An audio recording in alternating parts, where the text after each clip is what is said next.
చూపవమ్మా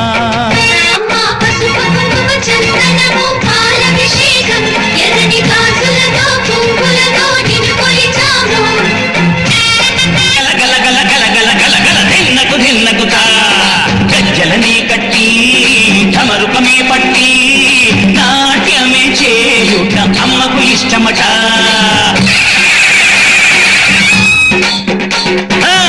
ఊరే ఊగేల ఇయ్యాలి హారతి